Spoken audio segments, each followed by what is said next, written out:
Good morning, everyone. I think we're going to get started. Thanks, everybody, for coming. As I mentioned before, there's a bathroom downstairs and also a drinking fountain and I think a water dispenser. There's plenty of water also left over from breakfast, and we have a lot of lunch coming, so stay hungry. I want to welcome everybody to This Land is Your Land, Remaking Property After Neoliberalism. In the shadow of building. Thanks, Duncan. Could I get some assistance there? The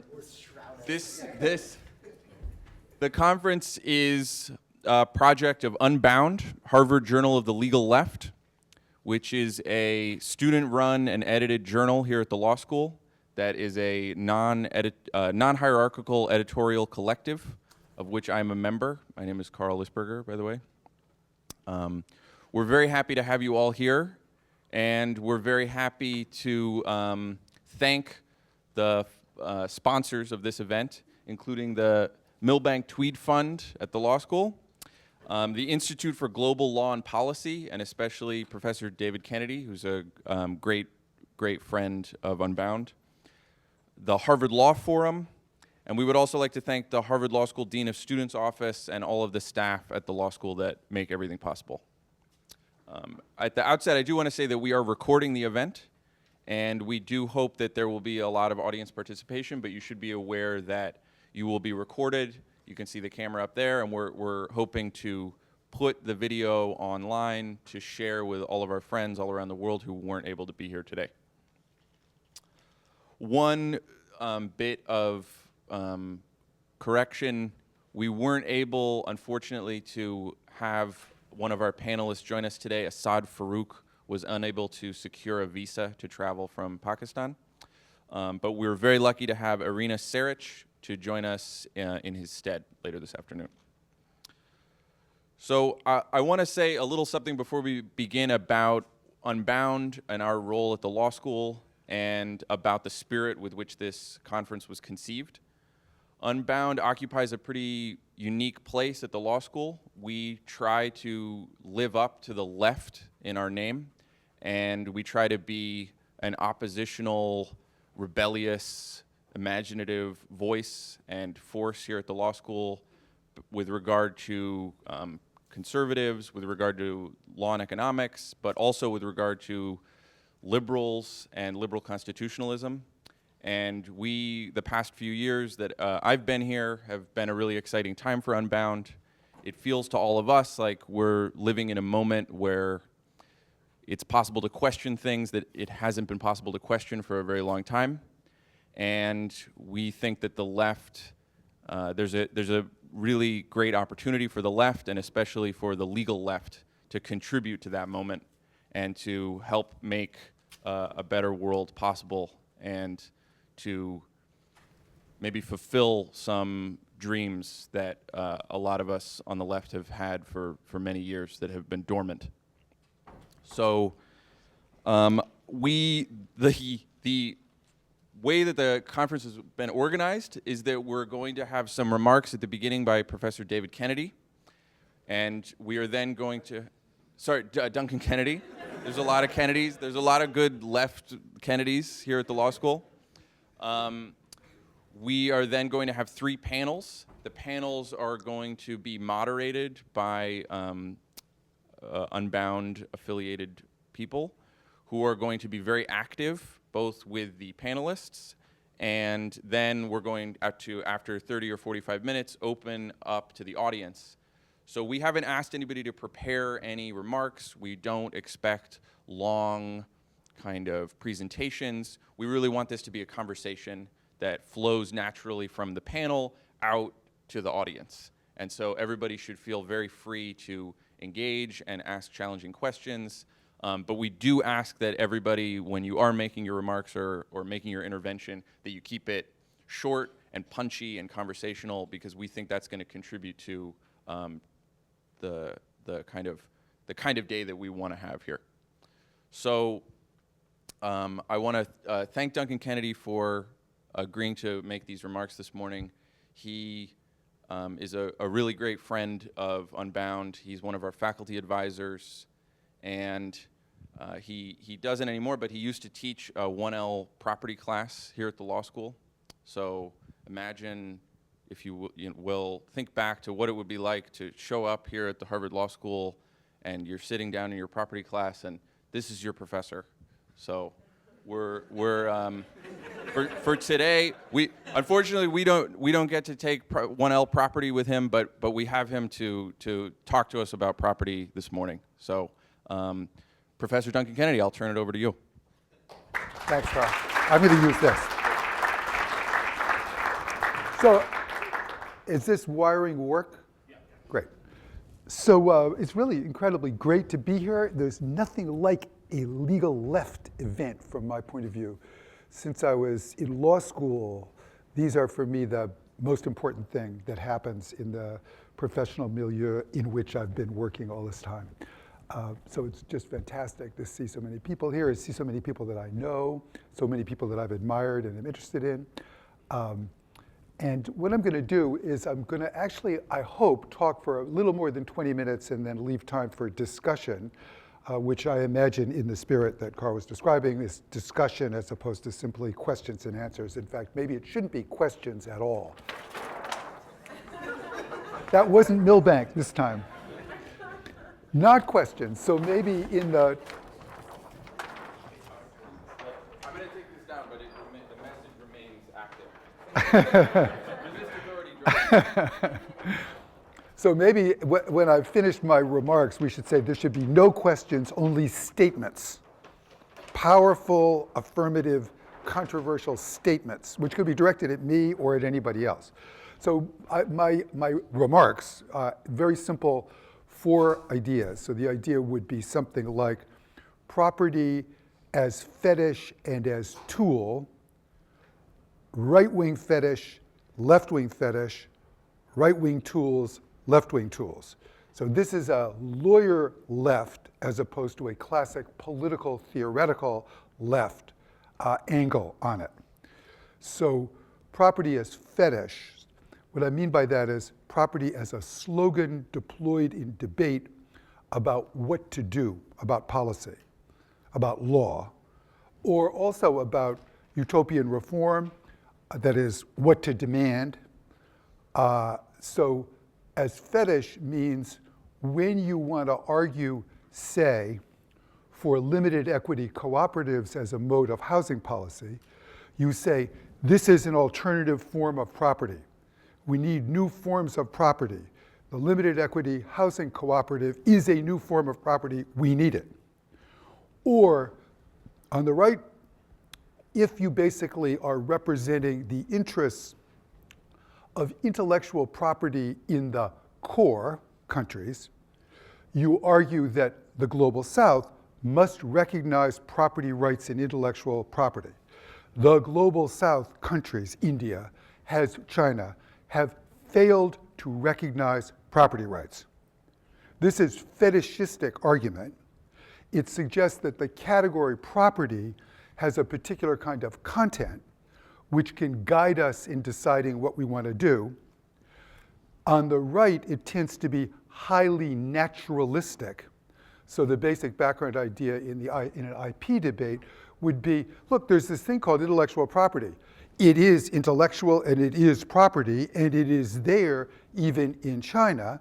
The problem is it's not, quote, recognized.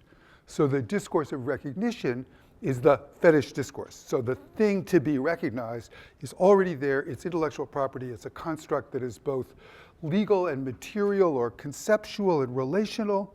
We all know what it means. What it would mean would they have to adopt the regime of intellectual property that's characteristic of the core capitalist regimes brought into being by their economic dominant elites. So property is there. That's the fetish idea. It needs to be recognized. Now, here's why it's a fetish.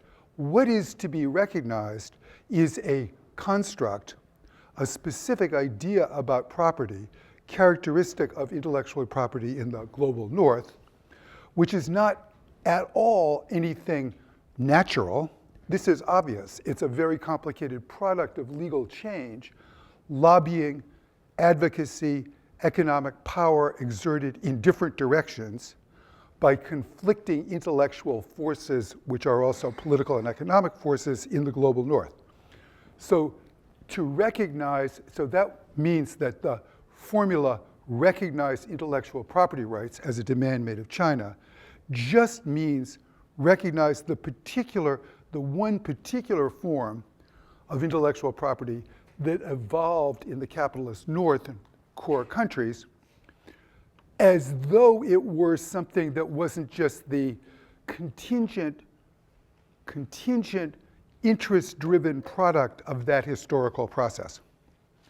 So fetishism here refers to the idea of turning something that is a complicated social construct into something like an object, so that the language of recognition is the language of the objectified item that is now taken into account, understood, and protected. So that's right property fetishism. The fetishist dimension of it is, first, its artificiality, its contingent character, its social construct character, its product of economic struggle character. But the second aspect is an idea about the way the right fetish works, the conservative fetish works. So here it would be something like, well, wait a minute. Isn't it right that capitalist regimes, they have produced intellectual property, which is a really contingent idea. It doesn't have to be intellectual property. It doesn't have to have any particular character.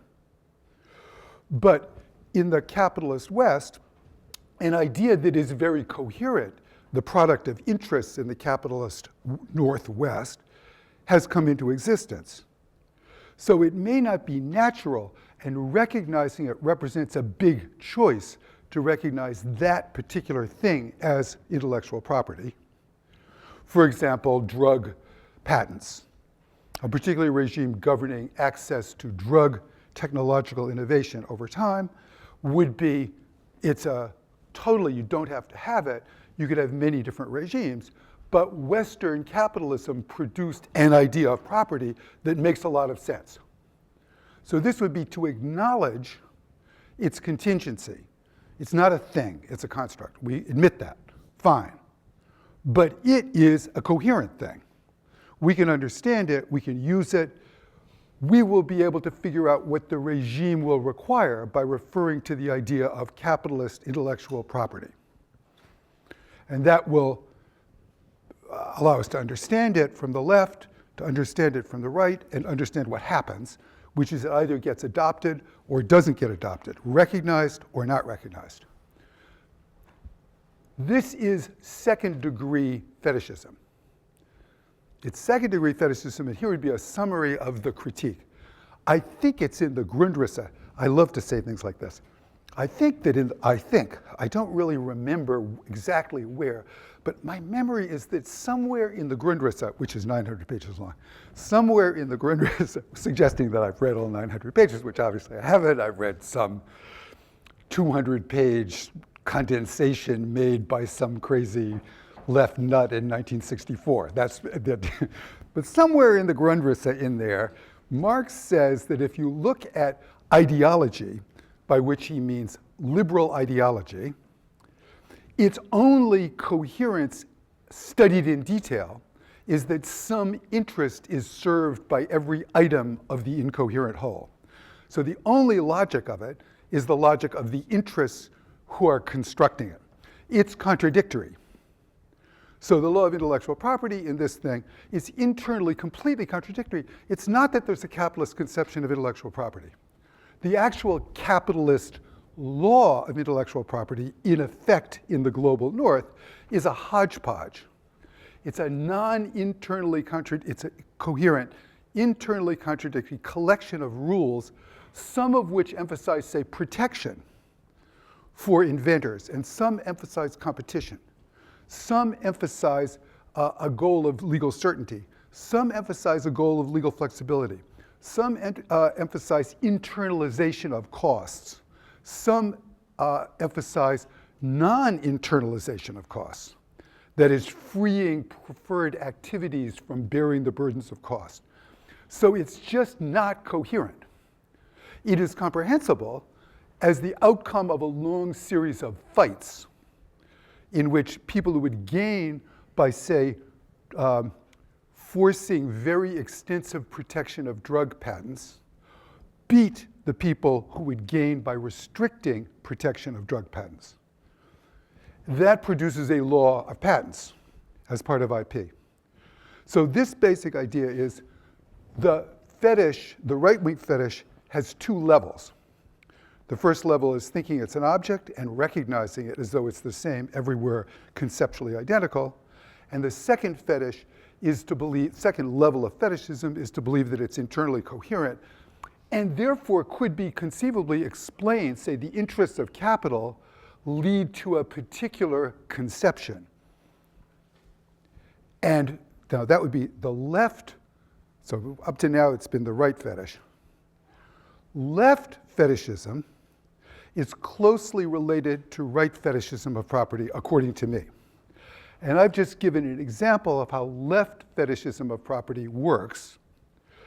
It would be no from Marx's, from Book 1, Volume 1 of Capital, Marx already strongly attacks first-level property fetishism. He argues very convincingly that liberals, captives of liberal ideology, believe in the naturalness of the commodity form, and that value that is the product of transactions within the commodity form is a natural product of the things of the economy.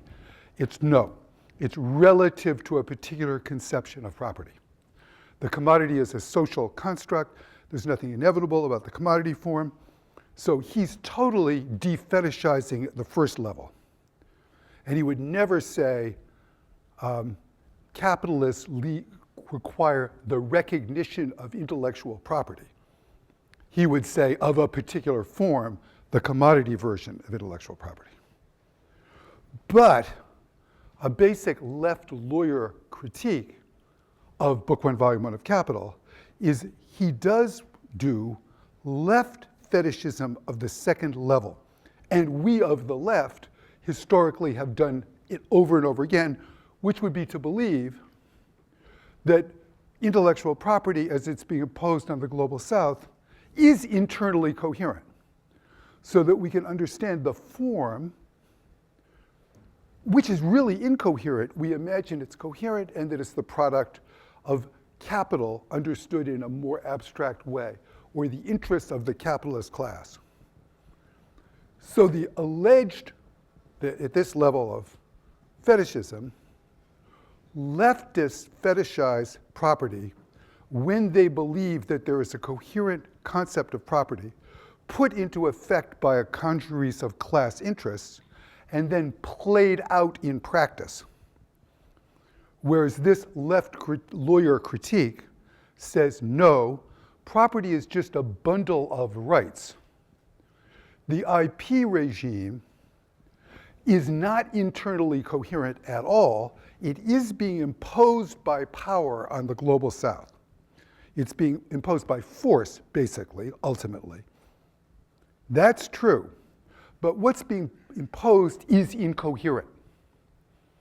What's being imposed is not anything that has a logic that either responds by its logic to the interests or an internal coherence that will allow us to say it's all the same thing. So a basically incredibly contingent regime, which is also internally incoherent, is now being imposed by force. So the left error here, which we have, I think, made constantly on the left, is to actually believe that the system has a level of coherence at this top conceptual level of property that, according to this critique, it does not have. So that's the end of the first part. Where you go from there, traditionally in the legal left, is property is a tool. It has no, the concept has no internal coherence. Property is just a bundle of rights. It is the tool for the forceful configuration of social relations at retail. In other words, property is a tool by which people with state power organize social relations, from the most minor one at the level of what can be done with your car when when it's booted and it's taken to the city car park and you're going to have to ransom it to get it back. Property concepts are the tools that organize the relationship. I just thought of that example. It's really an amusing example. Obviously, it's based on real life experience. You obviously can hear. I wouldn't produce that example if my car had not more than once been towed and I had not more than once found myself in constant, tense confrontation with a person who is asserting strong property rights of a particular kind in my car. And the car might be damaged in the process by the tow truck, if that is how it was damaged. So at this micro level, property is the tool through which rules are articulated that govern the question of what the guy can do after he tows the car and whether I can get any money if, without being able to prove what happened, there's a big, big dent in the fender. Up to the level of AIDS drugs in Africa. At every level, from that car towed to the question of the availability of AIDS drugs in Africa, the tool, property, is just the language in which the rules that are used by some power to organize the relationship. It doesn't have to be state power in the strong sense, but in the Althusserian sense. So the state power could be the power of USAID governing what programs can get the AIDS drugs, what their policies have to be about, say, chastity. But the property rules are now not, this is not looking at them in the fetish ways. They are just the law. They're just the crudeness of particular legal rules being adopted one after the other. So this is property as tools. It's easier to see than with fetishism, left tools and right tools. So at the tools level, without, I would say, much ideological deception, right-wingers devise over and over again new regimes of legal rules to protect interests that they get enforced through state power or things like state power, like USAID is like state power, or the international financial institutions, the IMF or the World Bank. They're sitting there trying to figure out what rules we should demand and enforce. For example, we're going to give money for health in Africa.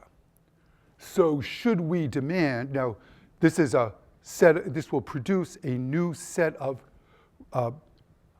institutions, which will be, let's say, clinics. The condition of the creation of the clinic, of the exercise of the rights of the people in the clinic, might be conditioned on user fees. You can't get the service unless you pay a user fee, getting rid of the prior regime in which no user fees was a major dimension of the understanding of the way in which the property is the actual drugs will be dispensed. So that's now just, property is just the tool that will be used in constructing a regime that does have user fees or deductibles for access to antiviral drugs, or it won't. On the left-wing side, the same thing. So the left pushes also for its programs using legal constructions of the programs, whether they are practical or utopian. So in the battle, say, about low-income housing law, the left in the 60s and 70s, pushed for a non-disclaimable warranty of habitability, and then for dozens of other rules about housing that would let poor tenants resist landlords trying to evict them, and also maybe get the poor tenants better housing without such large rent increases that they would end up consuming less than they started with. Legal rules, property rules here are being deployed by legal services lawyers incredibly creatively in a way that's not that different from what drug company lawyers do or what IMF lawyers do when they are using the tool of the property concept to develop their programs. So that's right fetish, left fetish, but now I have to put the two back together. So in the struggle, let's say, to change property rules in the interests of poor tenants and poor neighborhoods and poor homeowners and poor homeless people, when you widen the scope a little bit, a basic question arises: is this a new conception of property? So one big left slogan used to be a right to housing. That was a very basic idea of the 70s. We have a new conception, a right to housing. So as opposed to housing being just a property interest of an owner, we will recognize a right to housing, and that will be now this was a classic idea, a reformist idea, which was actually not a radical idea. In many ways it was a liberal idea, but it also could be made a radical left idea under some circumstances. So there the idea is we're going to have a right to housing. That means the landlord's interest is going to be put severely into question. From a lawyer's point of view, it didn't mean abolishing the landlord's property rights. It involved dramatically complicating the landlord's rights by creating a basis to change the bundle so that many sticks in the bundle that once belonged to the landlord are now going to belong to the tenant. So the right to housing would mean not you can stay however long you want for life without paying rent. The right to housing did not mean that once you become a tenant, you can stay for life without paying rent. It just didn't mean that. It meant that it was going to be much harder to kick you out. And you could not pay rent on many more grounds. And maybe there would be a state obligation to really provide shelter if you were made homeless. But it didn't imply was not a revolutionary new regime. It implied a new way of negotiating the elements in the bundle. So I would say that that example is typical. I don't think there are, on the left, alternative visions of property that are other than the vehicle through which left policy is carried out in a contest, in a situation of ideological conflict with the right fetishized property rights that are in effect. In other words, I don't think we have, and I don't think we're going to have, an alternative conception of property. I think we should accept that we're in a situation where property is a tool to pursue left projects. Now here's the last thing I'm going to say, which are not defined in terms of alternative conceptions of property, but which are defined in terms of more concrete objectives, like better housing conditions, both physically better housing conditions, and better social conditions of participation, less power for landlords, more power for tenants. And now I'm going to finish with my example. So I'm an advocate of limited equity cooperatives as an alternative form of housing. It's not an alternative form of property, but it's an alternative form of housing. And that's an aspect of the general left, I'm just a faddist, interest in common forms of property, collective forms of property. So the limited co-op is a way to organize low-income housing. And I'm not going to do the technical discussion really at all, but basically the idea is the occupants are on one level property owners, but their equity is limited in the following way. If they sell the unit, which is like a condo unit, if they sell the unit, they don't get its market value. They get what they paid for it plus some time allowance. So if the value of the property is skyrocketed from gentrification, they don't get that. The gentrification value stays in the cooperative. If prices fall, they are going to be cushioned. The institution tries to cushion losses, but it doesn't eliminate losses. So there's a certain asymmetry. You only get a certain amount on the upside, and you only lose a certain amount on the downside. But basically, you're not in the condition of the typical homeowner who has equity in the sense that everything that goes up, they get, and if it goes down, they're screwed. It's not organized that way. Now, I do think the way to think about this is, in this alternative form of property, the limited equity co-op, it's not an alternative conception, it's a variant form that already exists all over the US in small pockets. The property conception doesn't tell us how to organize it.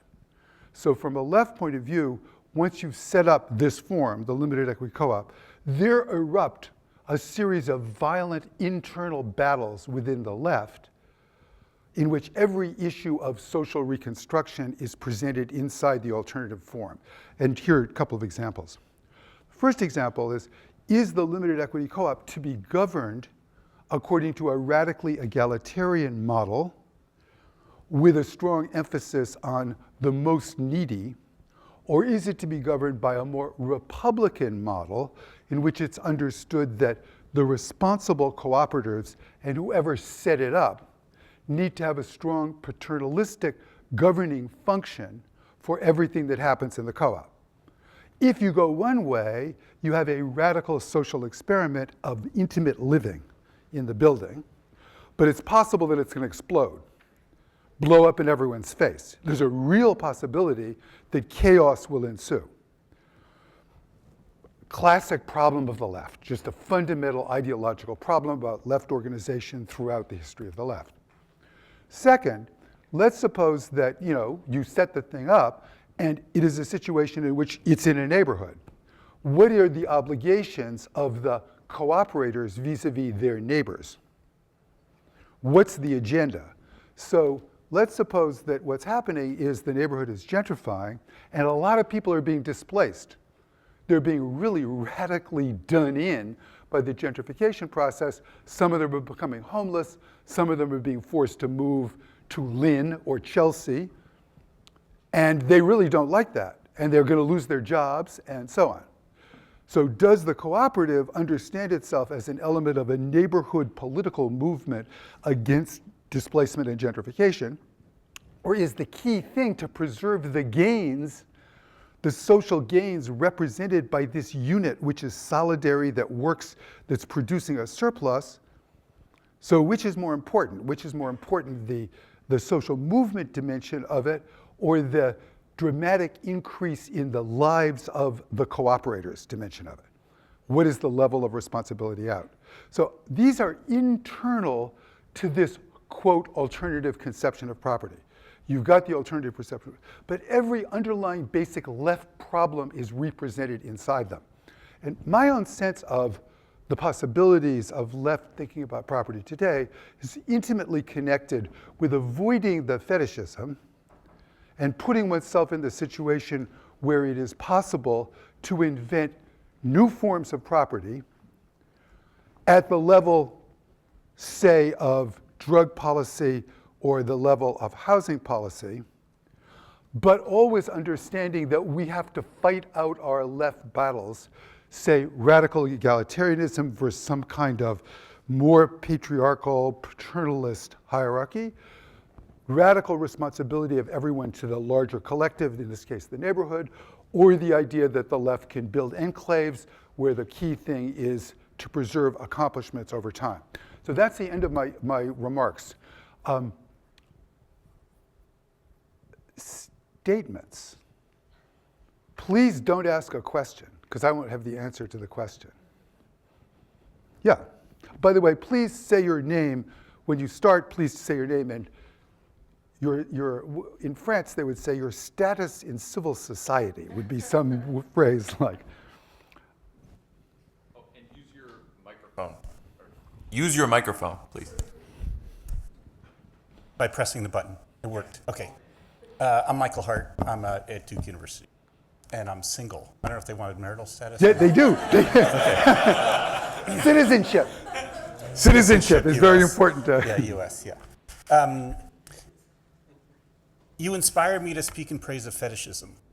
I think I'm totally convinced of the incoherence of, for instance, property law and the way you speak of it. And what's also I find very convincing is the way that incoherence leads to the necessity of using law as a tool for reforms, creating new forms of law, and I think those are all wonderful. Your example seems wonderful. I don't mean not to support them, but I do think it is possible and useful to think of property at a different level of abstraction in a coherent way. And I'm sure that most of you could give a better definition of the concept than I, something like a monopoly over decision-making and a power to limit access. I don't know, how we would define what property does in a generalized way. And the reason I want that is because I find convincing the notion that without that, it's difficult to think outside of property and to not only launch a critique of property or thinking about the abolition of property, but be able to think about sustainable forms and management of them, of such relationships outside of property relations. So I think I'm convinced by your argument, and hence want to, I guess, work back against that first point about the incoherence. I guess maybe my point would be that it seems to me that I'm convinced of the incoherence at a certain level of abstraction, but I'm not convinced at a different level. And that it seems to me that higher abstraction, at which point the concept of property does have coherence, is a real abstraction and hence could be politically useful. That was the statement, right? Yes, and so I'm not going to respond except to say this. I think you have beautifully defined the profound divide, which is not a divide of solidarity, it's not a divide of admiration, between people who are, in the legal terminology, post-Hofeldian or post-legal realist thinkers about property, and people who are not that and reject that idea. So in the legal world, the question of whether there is this middle-level coherent thing or whether there isn't is an actively debated question since about 1910. Well, by the way, that doesn't mean it's vieux jeu or anything like that. I mean, it's been actively debated, and the debate is still totally alive. And at Harvard Law School, there are people who completely agree with what you just said, and there are people who are just on all left and right who totally disagree with it. So you've thrown the apple down. What is that? So that's great. Sorry, you said just post. So here's the name, Hohfeld. Now, the people who have been my students in the room are grinning. They're grinning because this idea, Hohfeld destroys the possibility of a coherent conception at a more abstract level, at exactly the abstract level, is what, so this is part of our discussion. It's great that you put it that way. I think we probably have, 2 minutes? This was half an hour. We started at 1:15, I think. So what do you want to do? Keep going. We'll take 5 more minutes. Yep. Like 2 more questions. Not questions, 2 more statements. Sattar? Hi, my name's Amit. I'm an LLM student here at Harvard. I'm from South Africa. I just wanted to push back on some of the sentiments that you expressed about the abstraction and kind of seeing it as an abstract idea. In particular, one of the sentiments that I kind of read from what Professor Kennedy articulated this morning is more that if we accept the fact that property is a tool for the forceful, it's a tool through which rules are articulated, what becomes apparent to me is that those rules are articulated by individuals who are in positions to be able to assert their power. And that power is not power in its pure sense, but it actually becomes a tool of subjugation through which rights are articulated for those who are in positions to assert them.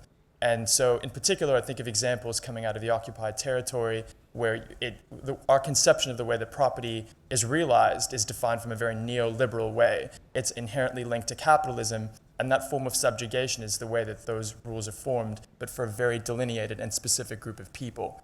And therefore, I feel that in responding to the idea that the concept of property should not be an abstract idea, is that I believe that if that power is centralized with one group of individuals and one group only, that will continue to effectively necessitate that those rights be abstract all the time, because it's manipulated and centralized with one group and one group only.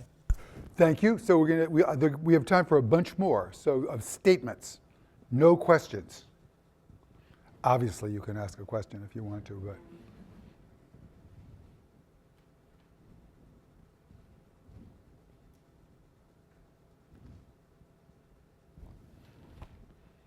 Name?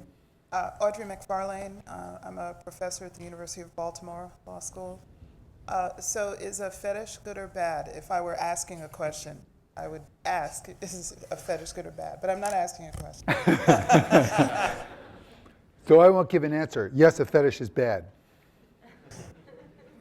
Perhaps you could make a statement as to why it is bad. Okay, so I can make a statement. Now I'm going to make a statement. Is that the idea? I get to make a statement. So the statement would be, fetish is bad on two levels. There are two levels on which fetishism is bad. The first level is something is treated as a thing of nature when it's a social construct. So that would be, we need to recognize the intellectual property. China must recognize intellectual property rights. They're there. The question is, do we recognize them? So that's bad, because they aren't there. It's not a question of recognizing them. It's a question of enforcing a particular legal regime of intellectual property, not a question of recognizing rights that were there before we enforce it. So that would be bad fetishism. And the second bad fetishism is to think that intellectual property, in exactly the way that you were suggesting, has a kind of coherence, say, organized around a right to exclude or something like that.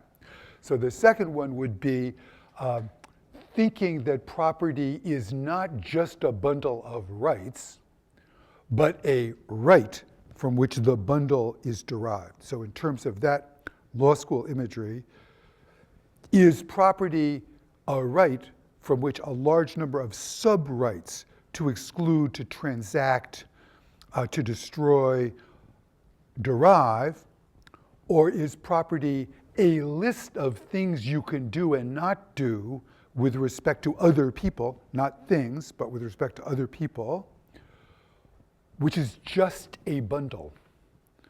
So idea produces the sticks, are all arranged, it would be to use a Derridian image. The concept is the center, and the sticks are arranged in a beautiful wheel-like pattern which flows from the center, which is a concept of property that's rooted in social practice. Or the sticks are just a bundle of sticks. They're what the system came up with over time, and this stick allows you to exclude if you own this kind of property, and forbids exclusion if you have that kind of property.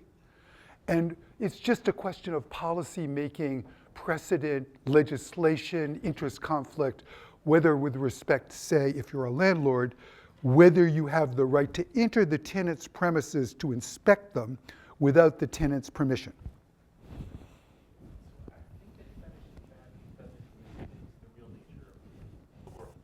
That's the argument, yeah. And she's actually been around the bundle of sticks thing a billion times. Sure. And you probably teach property.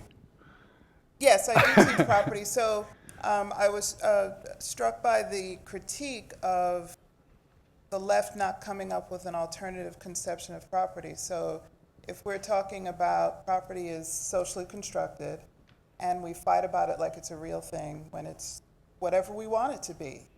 I'm just thinking that, is that a real critique to say that if you're fighting within the existing social construction to add to it, that that's not as good as if you came up with a whole new conception, which would also be another social construction. Now, you, I think, slightly misheard me, because I think I was saying what you just said. I think what I was saying was what you just said, and that the desire to orient left activity around an alternative idea of property, or an idea of stepping out of the property space altogether, are not plausible desires unlikely to be realized. So the basic argument is not that it's impossible, but unlikely to be realized given the unbelievably flexible but also omnipresent web of human relations that will be regulated by the sticks. So I think I was saying exactly what you said. And I think Michael Hart understood me to be saying that, and he was responding, and quarreling, your fight is with him, not with me. Just a statement, not a fight. Just a statement. I think Yeah. Yeah, go. So, you want to say stop? Is there time? this What do you is think, the Jacob? last comment, and then we'll continue the discussion through the frame of the first Okay, so panel. this comment is allowed. Is this person permitted to make his statement? Yes. Maybe I'll delay this because I'm on the next panel, but I wanted So to... say your name, though, please. My name is David Bollier. I work extensively as an activist and policy person on the Commons. And I think it is plausible to, first of all, start this discussion outside of the discourse of property, and to imagine working alternatives that are not even within the left-right spectrum as the definitional entry point for this discussion, Great. which can then, through the act of social relationships or the act of commoning, which does not start the discussion within the property or legal framework, evolves organically new legal forms of what I call vernacular law, which may or may not intersect or be necessary to intersect with the state or state law. Probably ultimately will, often do, sometimes can be empowered by, but are outside of it. And I just wanted to say that as a earmark benchmark for further discussion. Fantastic statement. So that's great. So that is, again, there's much similarity, I think, between the angles of you and Michael Hart. Fantastic. So I think I should just stop. Thank you very much for your statements.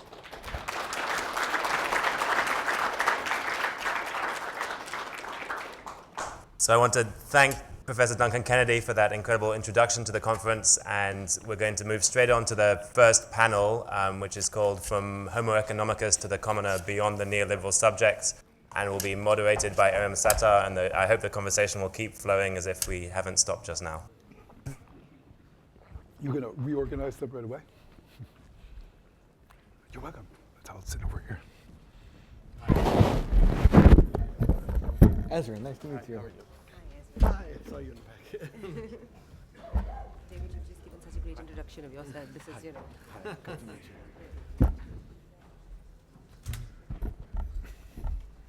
So I think what we do is, as I said, we'll move right in, which makes a lot of sense, into this first panel. That first discussion was so rich. I mean, I have lots of statements and questions, and I'm sure all of you do also. So let me quickly introduce. To my right is Ezra Rosser from the American University Washington College of Law. Has written lots on Indian law. I've been looking up this stuff. There's just lots and lots of very interesting discussions to be had with him. And David Bollier, whom you just heard, he's introduced himself. He's an author, activist, blogger, and consultant. And his latest book is called Think Like a Commoner, a short introduction to the life of the commons. We'll start off with each of them speaking for a little while. They can take, 10, 15 odd minutes, whatever they are happy to work with. But we do want to make this very, very interactive. We will come back to schedule and end at 12:30 so that you have an hour for lunch and all of the conversations that you need to have amongst yourselves. So we'll jump right in. But really feel free, and I've been told to sort of call upon people to sort of, comment where I think that they can fruitfully engage with the ongoing discussion. So we do want this to be really interactive before some kind of formal time that we ask for your engagement. So, Ezra. Please. Can you go first? Okay. Okay. You started us. Okay, I'll be happy to go first. Let me first introduce myself as a non-academic refugee from Washington politics who has for the past 10 or 15 years been on the hot trail of the commons as an alternative to some of the, what I find, less productive, if not sterile, left-right debates. Much of my work is involved internationally, where Europe and the global south are more hospitable to some of these conversations than domestically. But let's just start with the idea of Homo economicus, which I find grotesquely inadequate for developing a new polity. And it's such a serious, limited picture of what human beings actually are. And I think this is becoming more and more evident. Just two bodies of knowledge where this is so. One, evolutionary science is increasingly showing that human beings are naturally, structurally predisposed to cooperation and reciprocity of all sorts. So that's a profound evolutionary theme. People like E.O. Wilson and David Sloan Wilson and Samuel Bowles and Mark Nowak are really demonstrating this. Then the internet is also demonstrating this in profound ways, that social cooperation and sharing is actually out-competing or out-cooperating the market in many cases. And we see this in the huge proliferation of free software, open access scholarly journals, open educational resources movement, wiki, it goes on, in which its markets are very expensive and have a huge overhead to work. So I want to propose for this discussion the commons as an alternative framework for starting to get beyond Homo economicus and the whole edifice of policy and law upon which that presumption of what human beings are is based. Think Like a Commoner, which came out 2 months ago, is my attempt to distill a lot of the broad areas of conversation going on here. Let me just quickly go through some key points. One, Garrett Hardin, the author of The Tragedy of the Commons essay in 1968, was seriously wrong. He was describing a free-for-all, an open access regime, not a managed commons in which there's a community with rules, with governance, with sanctions against free riders and so forth. Much of the work to disabuse the world of that came from Elinor Ostrom, the political scientist who, from Indiana University, who died in 2012, who over the course of decades, through extensive field work and creative theorizing, showed that people can and do successfully manage commons over time. She studied mostly natural resource commons in developing countries, so-called developing countries.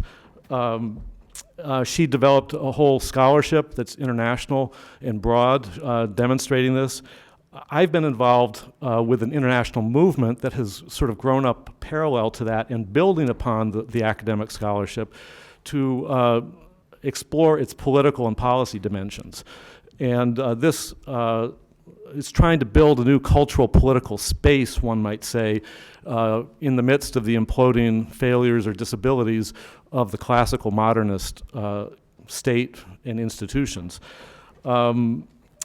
And so the commons language is kind of the scaffolding or meta language, certainly not a totalizing ideology, for imagining this, and a staging area almost for bringing together a variety of different constituencies. These consist of the digital world, the indigenous peoples world, traditional societies, urban gardens, right to the city, academia as a cluster of all sorts of commons, the relocalization movement, the transition town movement, the degrowth movement in Europe, and so on.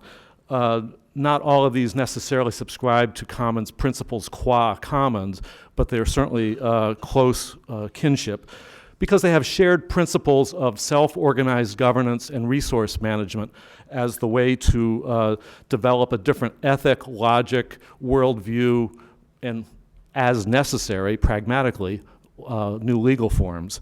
And I might add, please don't confuse the commons as a synonym for the public interest or the common good. It has a much deeper intellectual and historical roots.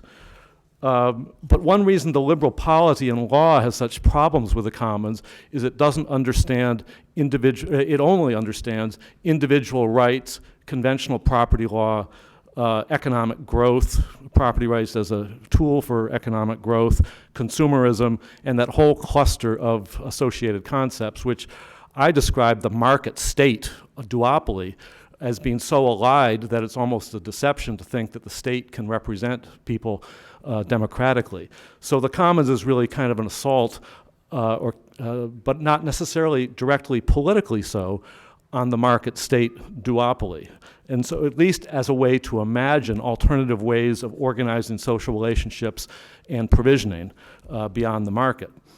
So it opens up access to other ways of knowing besides simply the straight up cognitive intellectual ways that affectional labor, our relationship with resources, our relationships with each other have standing for devising types of law. As I mentioned a moment ago, I call this vernacular law, which ought to have standing vis-a-vis the law as the state imagines law.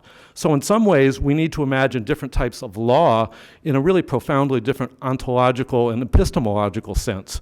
So not as a philosophical exercise, I might add, but as a practical one.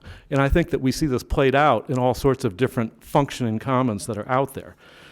So a key issue in all of this, I think, is language as the sanctioner for categories of thought and action.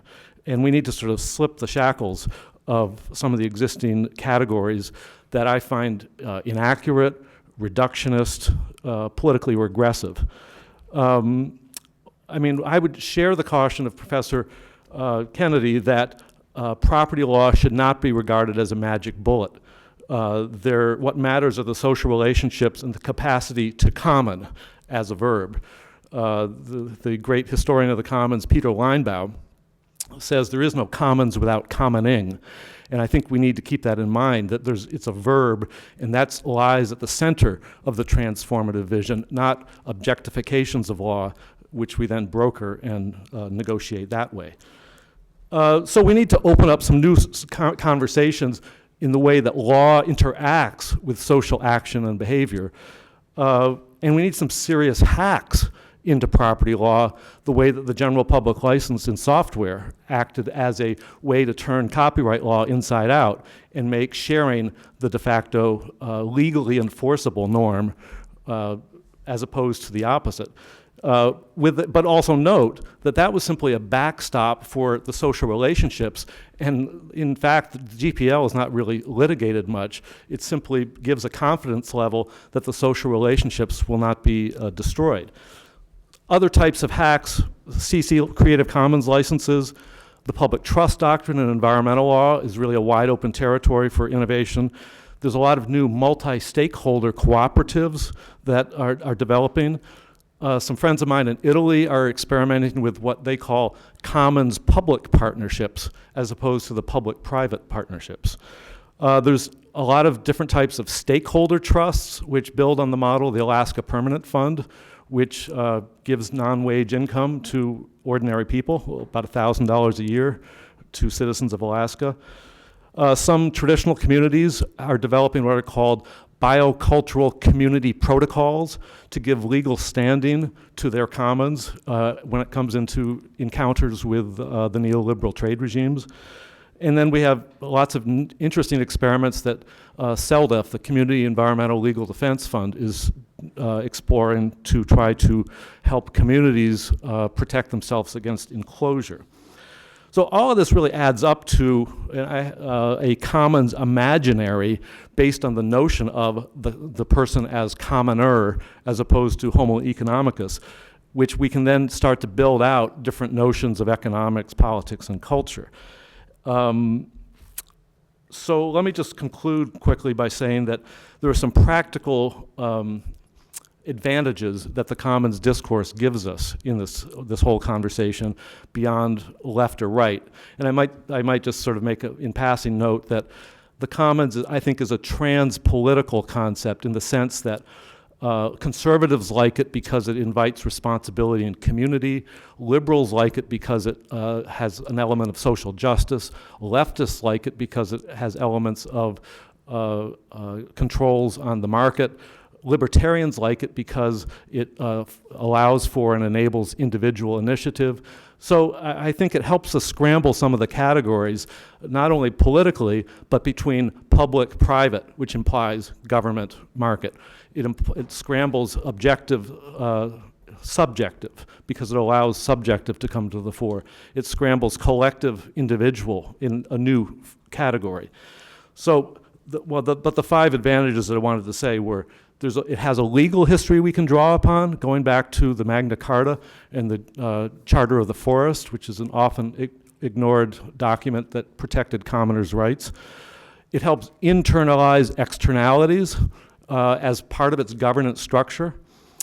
It helps critique the existing market system, the neoliberalism and Homo economicus with an alternative, but it goes beyond that by providing affirmative working alternatives. So it's not just an ideological posture or stance, but something that has a certain responsibility to work.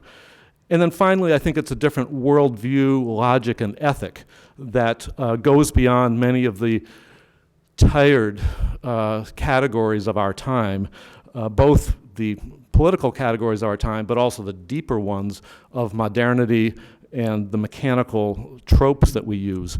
And this is not a call for a romantic call for a return to the pre-modern world, but it is a call to recognize certain constraints on unfettered markets that the regulatory state has been unable to achieve. And I think there are many instances where it's been successful at challenging the conventional market state duopoly. So with that, there's many other things we can and should discuss, but that's my general approach and framework to this discussion.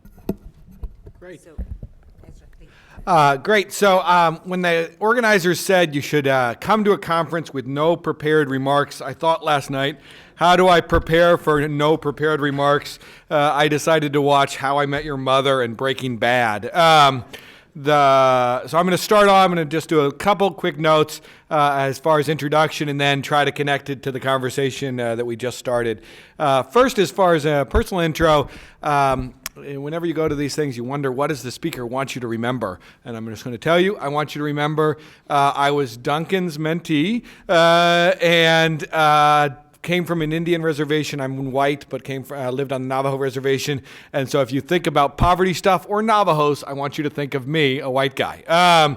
So as far as Duncan, let me just say a quick note, which is I was Duncan's mentee despite really never taking Duncan. I had him for one class. I spoke, as I recall, once the first day, and then we met after that to talk about it and about why I was a gunner and no one else was, and that sufficiently silenced me.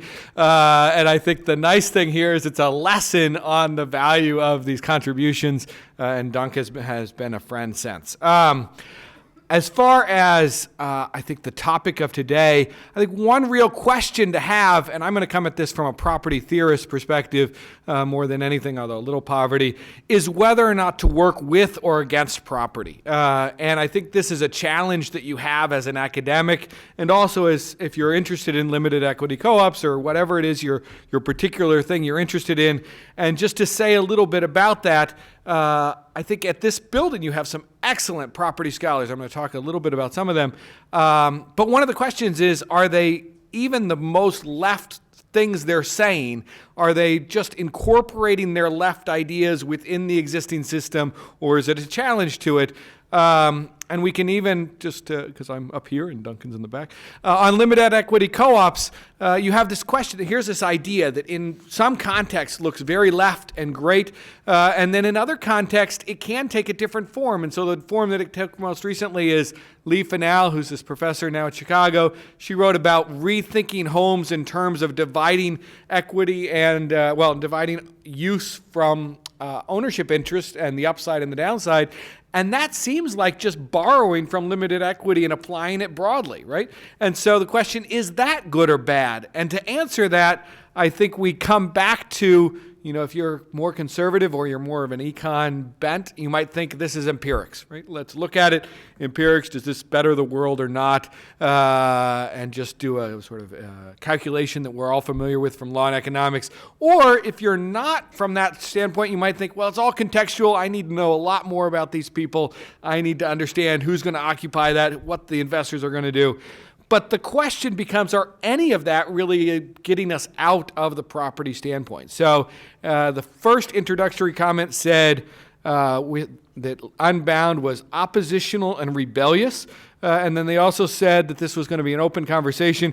Let me just make a note about open conversations. I find them very risky. So I put on a lot of conferences. I never have an open conversation, largely because you just don't know what they're going to say, right? So the most risky conversation, and I promise this will connect, the most risky conversation I have every day is I ask my 4.5-year-old Mateo, I said, what did you do in school? And he usually says, well, right now his best friend is breaking up with him, so he says, Joshy played with me or Joshy didn't play with me. That's our conversation.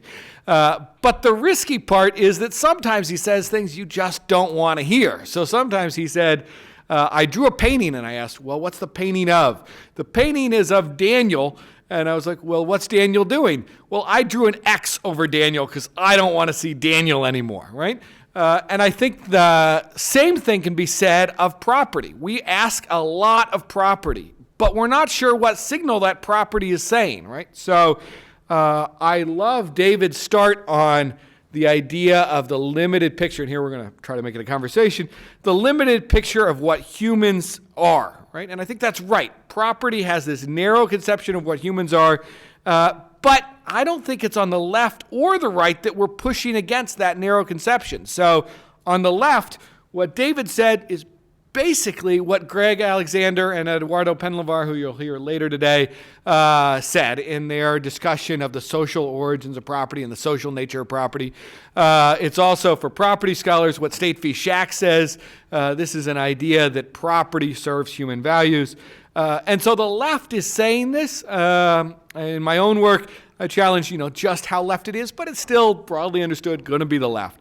And on the right, Smith and Merrill, who we typically see as the conservatives, exclusion theorists, information, they're all about the information cost. But even if you think about information cost theory, that really is taking a different understanding than the rational actor, right? It is based entirely on the idea that people do not have full information, and therefore the system should deal with people as they are, which is imperfect. And I think similarly with the commons.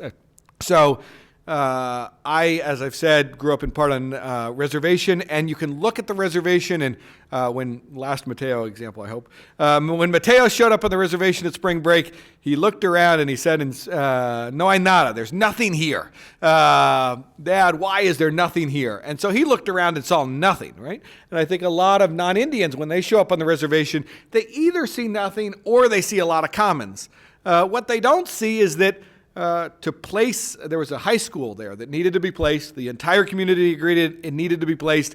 And this is a desert. You don't see anything. From our perspective, there's nothing there. It took them 7 years to find people willing to give up their land use rights in order to place this high school that everyone agreed was necessary. And similarly, I think you could see this in scholarship. I think Ostrom's great. And one question, though, is why does Ostrom, while it may be taught here, it's not taught generally. So when Ostrom won the Nobel Prize, Paul Krugman, who I'm sure many of you read religiously, Paul Krugman wrote, I don't know who she is, and she just won the Nobel Prize, right? That's a sign that there's a question on the disconnect between what we're teaching and what is happening. And similarly with Merrill Smith's recent article on property strategy, he gives this idea that property, and I think this does go to what Duncan was saying, that we think of it as just there. It's a thing that's there, and he finds it in all these locations. And yet his discussion of some of these things, Indians are the ones I care about, but also the family, it arguably ignores countercurrents to the main point. And so I agree fully with David that scrambling categories is valuable, and I just wonder if the left should be more willing to scramble categories as well and scramble their own categories rather than just seeking to scramble the exclusion category, which has been the main product of left thinking, I think, on property for the past 10 years or 5 years. So that's it. Yeah. Okay. So David first, please. I mean, let's respond. Let's have a conversation amongst the two of you, and then let's, Three of us. Oh, exactly, all three of us, and then we can sort of open this up. Yeah, let's try and do that first. I mean, I'm sure there's lots. Ask me a leading question. Well, okay. So why don't we pick up with Ostrom, right? So.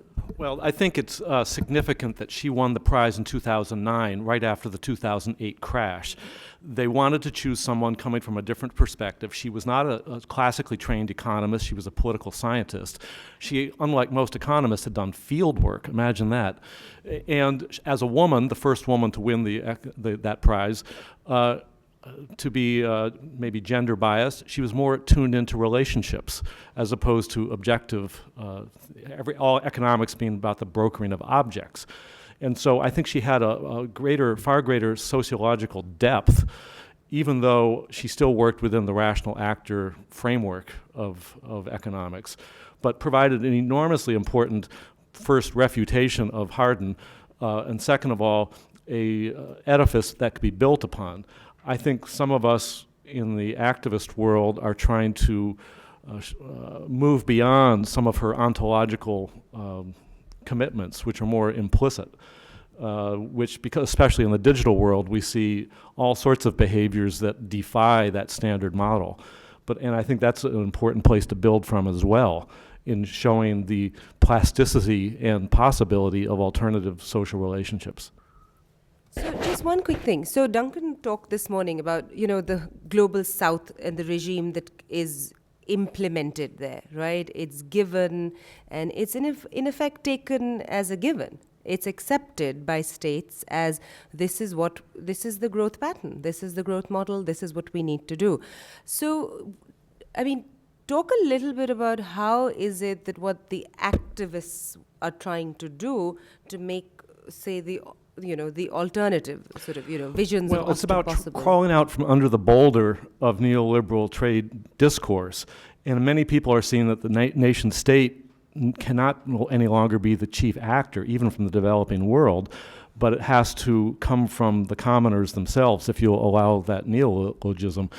I have a friend, Michelle Bowens, a Belgian, who's the head of the Peer-to-Peer Foundation, who is heading up a 9-month project for the government of Ecuador to explore how they could transition to a so-called commons-based peer production economy.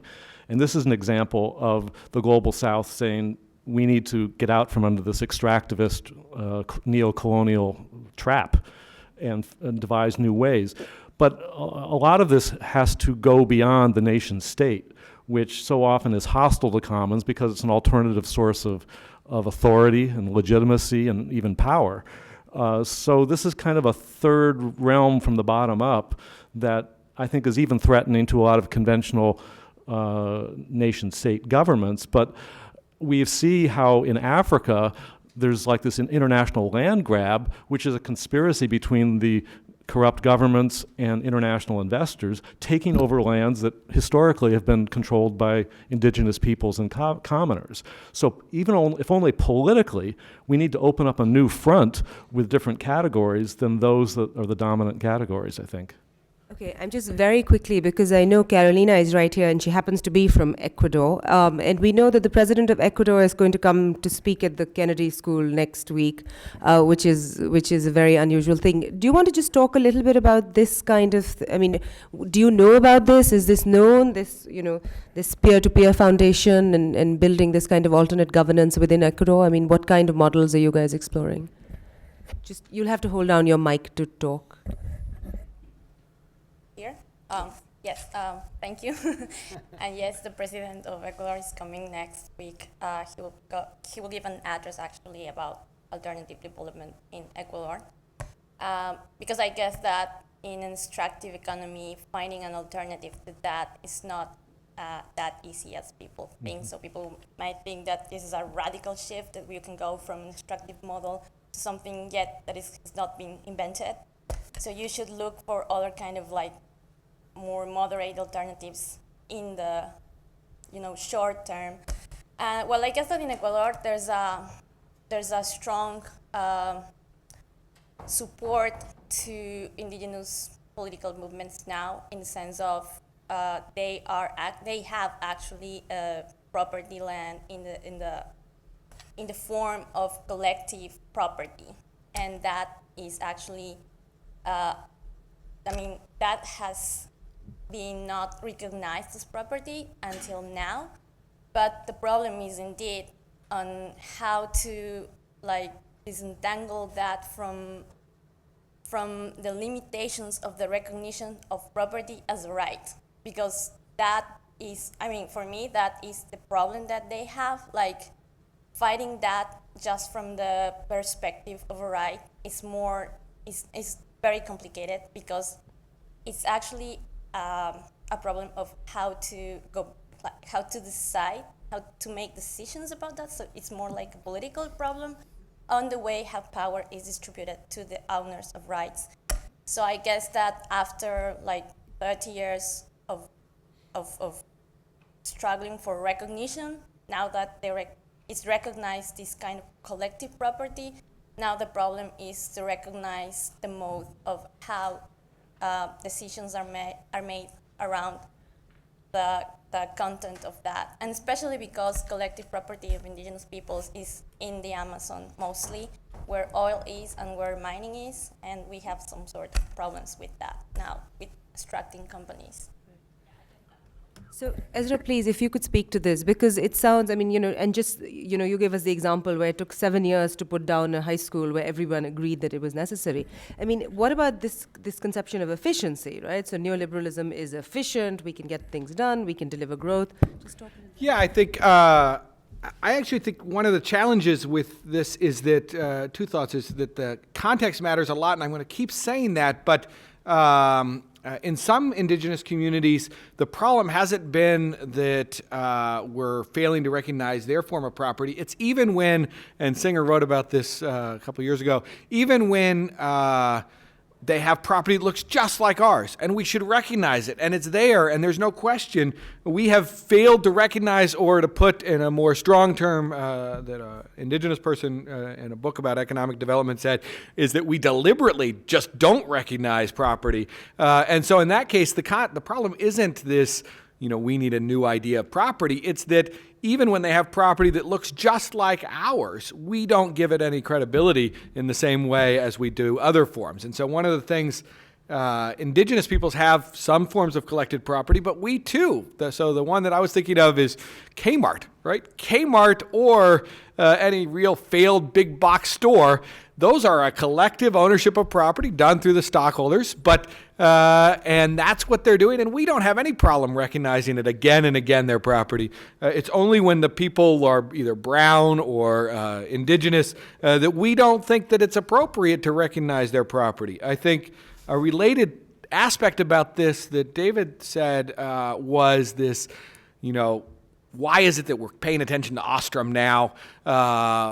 Is this an opportunity? And Rashmi and Nestor did a paper about this related to the opportunity. When lefties had the crisis, we salivated, right? We thought, wow, we got the moment. And we did to some degree, right? The ACA passed. But that's about it, right? And so I think there is value in the moment we're in, and some of this value could be translated into property, and the ACA can be thought of as a property, even though we think of that as a separate category. That, just like employment law, can be thought of as a category, and move towards a commons could be thought of as another direction to use this opportunity.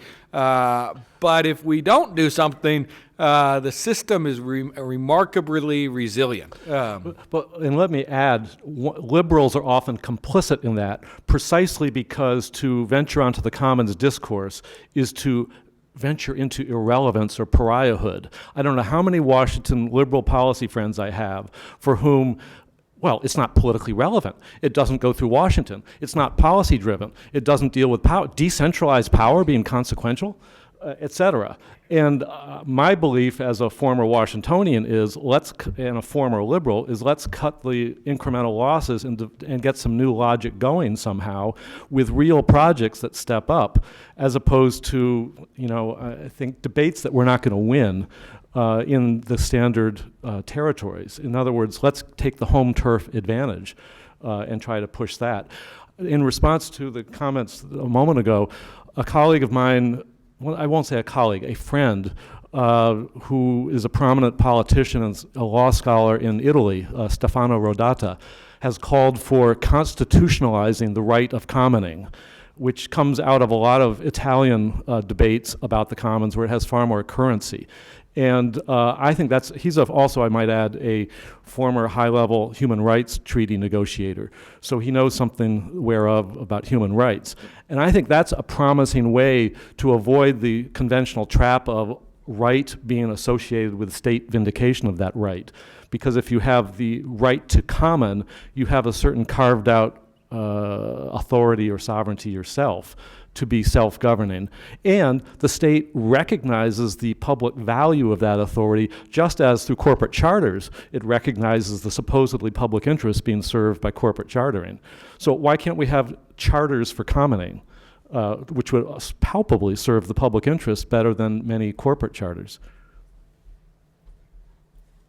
I just wanted to pick up something that Duncan was talking about, and just in the context of the limited equity cooperatives, right? So it seems that the cooperative, sort of the participants in it don't get the value or whatever the market increase is, but there is a functional market within which they're operating, right? So that market is setting the value of this piece of land, and whether it's through gentrification or other new developers wanting to come in, provide higher value housing, which is raising market values. I mean, it seems that the discussion is happening within the context of an operational, functional market that is providing value, right? So the value is coming from... Very narrow form of value. Okay, so I mean, talk through that. So if the market is the creator of value and everything else is just a division of value. No, see, that's the fundamental problem, that the market notion of value is taken as presumptively, the monetized value is the only value that matters. The commons is a value proposition that suggests long-term value, subtle qualitative issues, long-term ecological issues, a whole host of intangibles which are either monetized or considered inconsequential. Those values need to be respected and are arguably at the root of a lot of our ecological and social problems today. So for me, talking about the commons begins to intellectually validate in a more coherent way an alternative value proposition, which has been, by the way, has gone by the way, and it also is a way of making it functionally consequential, as opposed to, an abstract theory. So talk a little bit about this, because I'm very interested in this conception of value and the robustness of the system, right? So what's a carbon tax? So I mean, it's saying you have pollution credits. So the market seems to have a way of dealing with environmental costs of doing business the regular way. Great. So there's a danger here. My one biggest mistake in law school, which I made once, and I saw students do it, and it's if you've been in Unger's class, the biggest mistake you can make in Unger's class is to say the market, right? And so he will just attack you. And I took 3 of his class, and the attack is the exact same. And if you've been in his class, it's almost verbatim. So I'm not going to say the market, but and I would say Duncan is somewhat similar. Justin at Colorado wrote a similar paper. It's basically, here is Duncan made into a law review article about what the market is and the social construct of the market. I think to connect it here, though, we have expectations, and that's maybe a better way to think of it, or at least a more human way to think of it. We have different expectations, and we go into different things, and we have these expectations. And those expectations are grounded in the law, but they're also grounded in the experience of the community around us. And so one concrete example is in Montgomery County, it had one of the community rights out of D.C., very rich, very white community that has a rule, which was if you're a developer, you have to develop these housing for poor people or working class people. And so one of them is this community called Avenel. And my wife and I looked into renting here. It was a perfectly nice house. It was, as a newspaper article, it was covered by Jason DeParley in the New York Times. It said, this is a normal house, and all the houses around it are the non-normal houses. And it was 1,800 square foot. It was 3 floors. It was perfectly good and also not keeping with Potomac, the larger surrounding community. And the question became, as people had bought in for very cheap through a lottery system, when they graduated from that, did they have a right to claim the gain or not? Should they have a right to claim? And in this case, they had a right to claim because the developer, there was no limitations put into that, right? And so that experience is what most of us do when we buy a house or when we do anything. We believe we have the right to claim this, and by anything I mean Harvard Law School or a law school, right? So in my school, they're in a different situation than people here. They are very upset, not because they're not better off than they went to law school, but because they're not as good off as they expected to be able to claim, right? And there are different responses to that, and one that I just want to bring up is a possibility that I think politically may be hard and isn't really thought of here, but that's betterment gain. And this was an effort made in England to basically tax away the things that are not attributed to the individual owner, right? Well, that's one stage that you could do it.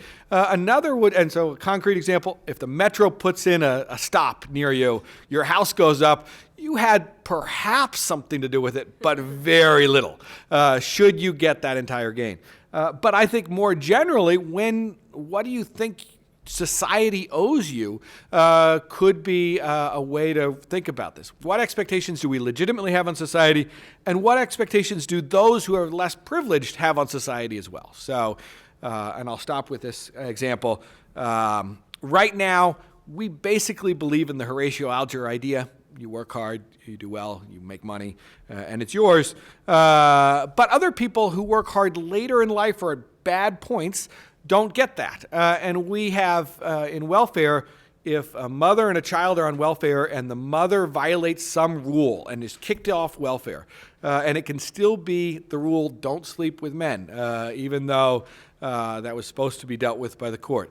That rule can lead to a full family sanction, which means the children don't have a right to claim from society either for the violation by the mother. And I think that idea, we don't challenge that expectation loss. The expectation loss of the child, I expect to get fed. But we do accept fully the expectation of homeowners to gain the entire reward. And I think the Commons just to some degree, invites a rethinking of those expectations. And if I could just add a little PS to that, I think to the extent that the equity value can be embedded in the infrastructure design of the commons and therefore distributed among participating commoners as a matter of entitlement, you avoid the liberal trap of the moral presumption against redistribution, because you're talking about pre-distribution of what belongs to you in the first place, as opposed to redistribution after the market has done its magic. And I think that's an important way to avoid a lot of traps of conventional politics and public policy is, again, by socializing within the design of the commons itself. And I would just mention, as lots of examples within the digital world, but I would mention this fascinating new project in Fresno, California, a food commons, where they're trying to, the common structure will own the entire, well, not the entire, elements of a production, distribution, retail of local food, which they will then lease out to different entrepreneurial players. But this will allow the gains, which would otherwise be siphoned away as private profit, to be accrued to the food commons to allow fair labor, high quality food, safe food, and so forth. So just an example. Okay, so I want to pick up on this by bringing in Aisha a little later, who has a great paper which I will describe to you, which I just finished reading yesterday. But Duncan has his hand up, so we'll take Duncan first.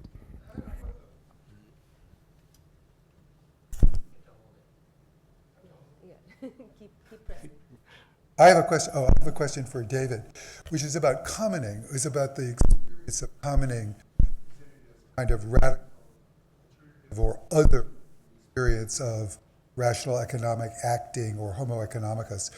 So it looks, I think it often looks to the lawyer involved with commoning enterprises as though they're always embedded in a structure of legal rules. So what commoning is like subjectively is not just a function of the spirit of the commoner, but also of ground rules for commoning. No commoning without some ground rules. And so one of the things I'd like to ask you about is actually my own experience working on limited equity co-ops. A big issue about the ground rules for commoning has to do with the extent to which the decision processes of the commons are, say, radically egalitarian or parliamentary, the extent to which the commons has a kind of constitutional structure, some hierarchy of, is there an administration that can do things even though a member of the commons objects? So I see this as reproducing pretty basic conflicts about political justice that are conflicts within the left between people who are more radically egalitarian and collectivist and people who have a much more hierarchical but still radically leftist understanding. How do you come out about that kind of issue when you think about commoning as an experience? Well, I guess because I've seen so many variations and have come with it not with the presumption that it splits into paternalistic Republican versus egalitarian left, that I mean, yes, those dynamics exist. I don't want to deny that, but I guess I've seen a far greater unpredictable heterogeneity of it. The digital world is an experiment in the making of what is going to be seen as a fair and legitimate, what is going to be also effective, what are the rules for self-reform. I guess the bottom line is the rules need to be developed by the participants and perceived as fair to be really binding and effective.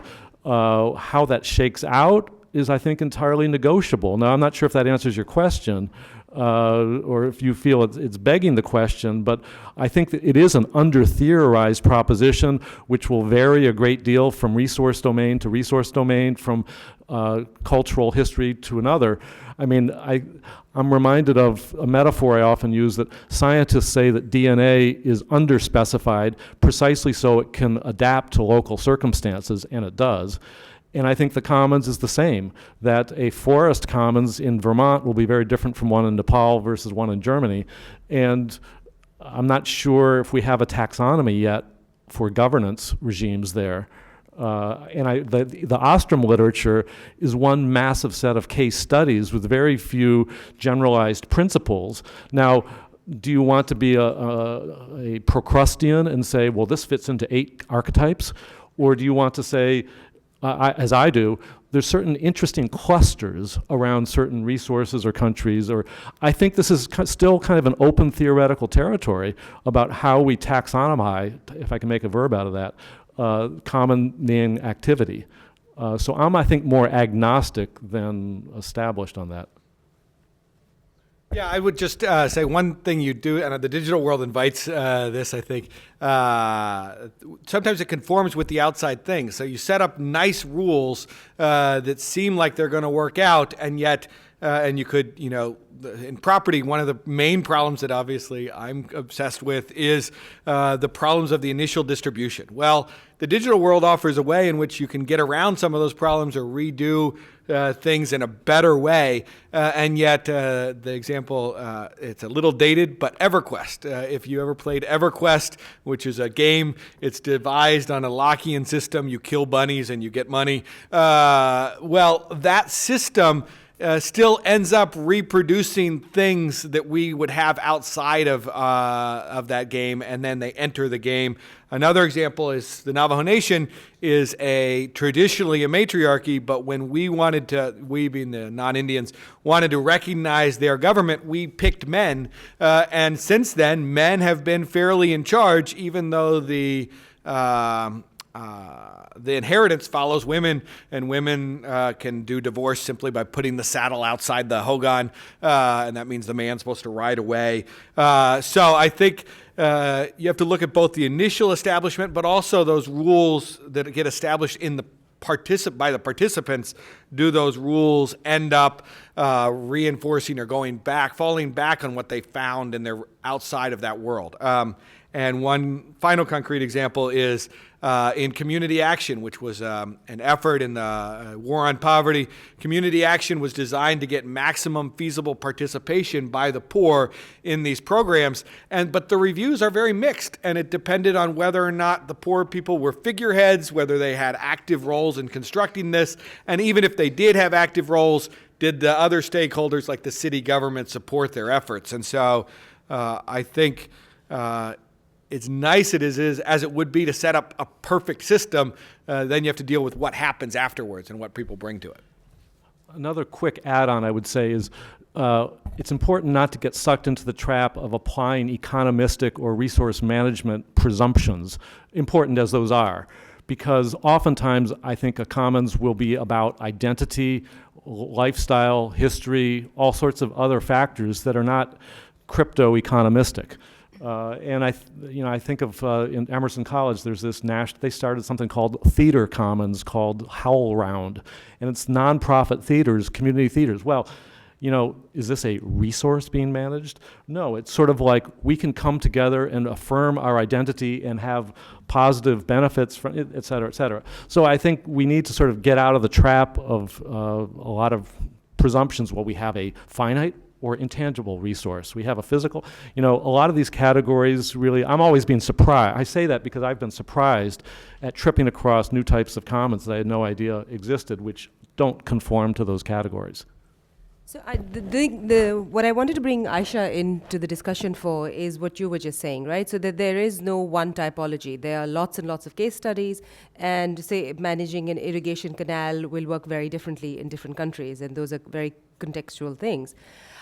So I'm trying to think about the ability of different places to manage the commons and self-organize.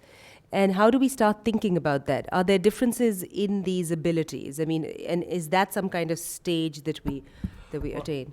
I grappled with this. I'll just reference, I wrote a book with an international human rights professor last year called Green Governance, Ecological Survival, Human Rights, and the Law of the Commons. And it was our attempt to grapple with what would an architecture of law and policy to support commons look like? Because you're right, commons often have worked simply because they've been too isolated from the state that nobody paid them any mind. But if we're going to leverage the capacity of commons, I think that state law has to affirmatively have some way to facilitate and recognize, as opposed to simply destroy through the standard neoliberal framework, the functioning of commons. And I think that's really a significant challenge. So what I want Aisha to just talk about is this ability of people to organize. She has this great anecdote in her story, in her paper, which I'll have her tell. It's the one where it's that building of the road, and the road is redirected so that someone gets all of the value of then selling the land to the government. Just talk a little bit about that. There's so much sort of insider collusion, people who gain from being able to access state power, in terms of land categorization. And how do then the people around this land development who have no idea something is coming, like a road project, where they left and where's the value? So if you just narrate that a little bit. Just a short summary of it is that the two brief examples in the paper, it's a land acquisition paper, eminent domain. And there's this big highway that was built in Pakistan in parts of a province in which it would have been efficient in terms of distance and construction and all of that to have it go a certain direction, and instead they rerouted it so that it would pass through certain cronies' lands so that they could get the money from the government for compensation. And those kinds of things are not at all in the public domain. I had to interview an ex, sort of minister. No, he wasn't even a minister. He was like some bureaucrat. And that's how thorough my research was. I don't remember exactly what he was. But so I had to interview him, and then he wasn't initially telling me about it. And then he was like, okay, do you promise it's off the record? And of course I said, yeah, it's off the record. And so that sort of stuff is just not in the public domain. And there's another example where So eminent domain is supposed to be for public purpose, and there was like a private housing society that was being built under that Land Acquisition Act as a public purpose, which is obviously ridiculous because most of the public, it's inaccessible to it. And people did attempt to organize around that issue because a lot of the people who were involved in that were Christian minorities, who then, I remember one really interesting and unfortunate incident that happened was that they, this sort of assigned bureaucrats came in and said, okay, you know what, we're gonna demolish if you're not gonna leave your land. And they're like, but we haven't figured out all the procedural, sort of nuts and bolts of this. And they said, well, we're gonna do it anyway. And they said, okay, fine, demolish all our homes, but don't demolish our church. And then they sort of stood around the church and they didn't care, demolished it anyway. So in terms of organizing, so I don't even know if I would categorize this as the commons, and clearly I feel like no one really knows that's what a takeaway from this conversation is, nobody really knows what that is. But in terms of organizing, I think the biggest problem is information when it comes to sort of the state and how it interacts with people on the issue of land and property. So I'll just say a little bit about, I think one of the challenges with this is that even when you see a clear, causal connection between what the community wanted or what a private developer wanted, those things can change over time.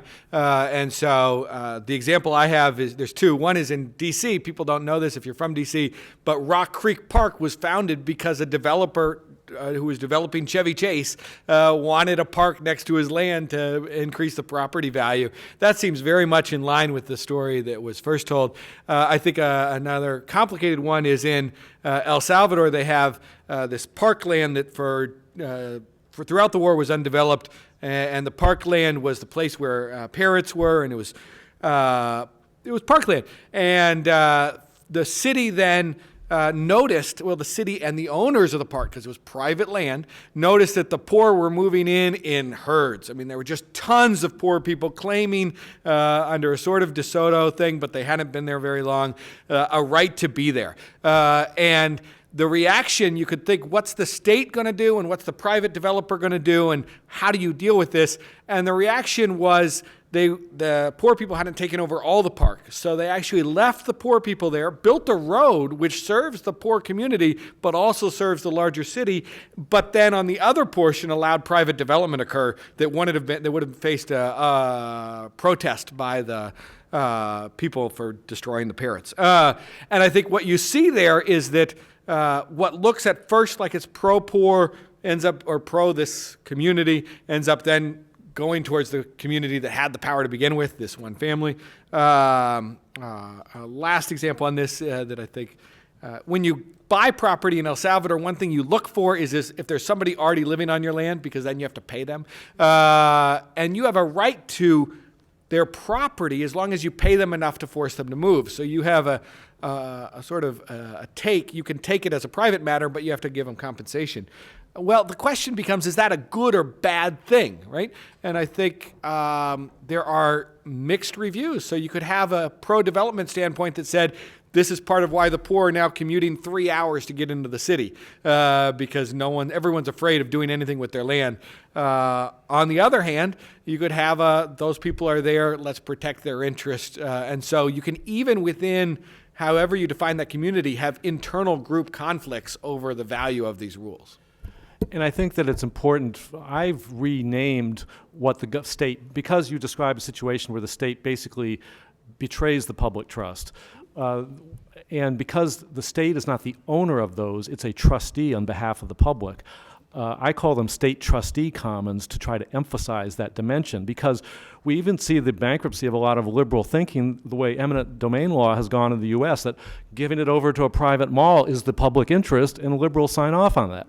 And it's precisely because we don't have a separate category of the commons for which the state is the trustee that is not recognized. I was astonished when I read this incredible Supreme Court decision in India where they formally recognized a village commons that had been ruined by a developer who built apartments or something, and it forced him to leave. How that's going to be politically metabolized in the future, I don't know. But the idea is, though, simply, if only conceptually, to get some of those categories so that it's not simply, well, the market in some benign form is the public interest. There are lots of hands going up, so let's bring in people. Please, I saw you first. All this discussion makes me think that maybe we ought to consider that there are distinct types of property, that not all property is the same. And many of the problems I hear being described here, I think we can see intellectual solutions to them if we think of a category of the commons in nature and what would fall into that category, in terms of digital development and so forth, we might have to think about. But a good starting place is the commons in nature, and that's a distinctive type of property. For example, I hear the term landlord, and then we talk about the house. No, the landlord owns the land. That's where the value comes from. The building on it loses value. It does not appreciate in value. The land is the commons in nature. And when we begin to understand that naturally occurring resources by right belong to everyone, and then figure out something on the order of the Alaska Permanent Fund of a way to return that value to the community. And community and socially created value in the form of schools, roads, etc., should not go to private landowners, but should be taxed in such a way that the value is returned to the community that created the value. And so I think we have to look at making a distinction between different types of property. Let's take one more, who happens to be a teaching fellow for UNGA. So we, I apologize. No, I've been at the other end of it as well. My name is McCabe Kelleher. I'm a doctoral candidate in the history department at Harvard University. This discussion here about the role of the state raises the question of the relation of property to these other aspects of our social and political world, the state, the economy, work relations, and which seems to call for the need in order to link these projects, such as cooperatives or the commons, to a larger project, which incorporates these other aspects to it. So if I could start from the very beginning of which David brought up, which is this conception of who we are, and to understand us just as rent-seeking, rational individuals, is much of what our ideas of the government organizational complex, property, the economy, and work relations is founded on. But if we conceive of ourselves as more than that, as people who also try to find solidarity with others, then this leads to the need in order to begin to rethinking all of these aspects, not just property relations. And so what that would look like, I think, would be conceiving of something like the commons, not just as its own project of the commons, but also in relation to the state, to rethinking work relations, to rethinking the economy. A friend of mine, this Michelle Bowens with the Peer-to-Peer Foundation, has proposed the idea of a triarchy of common, state, and market, in which the state plays affirmative supportive roles, and so he's sort of trying to grapple with some of these. But I fully agree with you that we need to sort of rethink what is the state's relationship to various types of commons in a more formal way, and perhaps even as necessary, sanctioned by law. And on the first comment, I just wanted to say one way to think of, we had this, Duncan had said that, there isn't from the left an alternative vision. One of the thoughts that others have put forward is that maybe we're just not looking at the right places for those. And Indigenous people on this do sometimes have different visions. There are tribes in the Northwest that didn't really recognize rights in land, but they recognized extreme rights in fishing sites that we don't recognize now.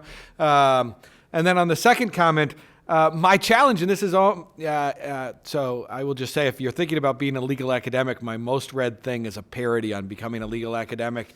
And what is in there, and also just in my own life, is an angst. And I think the angst here is maybe, in fact, who we are is that. We as a society may be overly Homo economicus than we should be. And so I think we saw a little bit of this play out in the popular culture in that ad sort of dispute between, I don't know if people saw this, the Volvo ad that played in the Super Bowl versus the Ford ad that recently played, right? So Cadillac. Okay.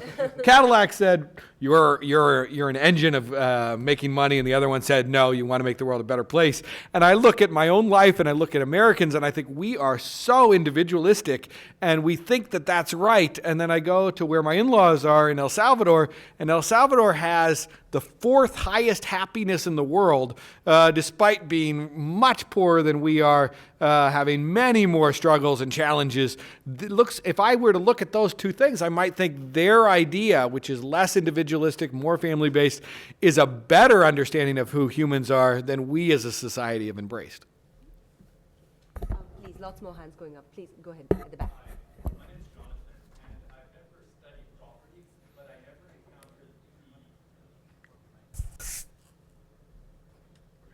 Just press it down. There's a button here. All right. You know, in my readings of the restatement, I never encountered the word commons. Could somebody please tell me what that is? It's, in the way that the market is a social construct that embraces everything from commodities futures to a lemonade stand to a hardware store and a restaurant, it's an umbrella term, but in a more focused term as a commons, it's self-organized governance and resource management that has many elements of culture and identity and social relationships embedded in it.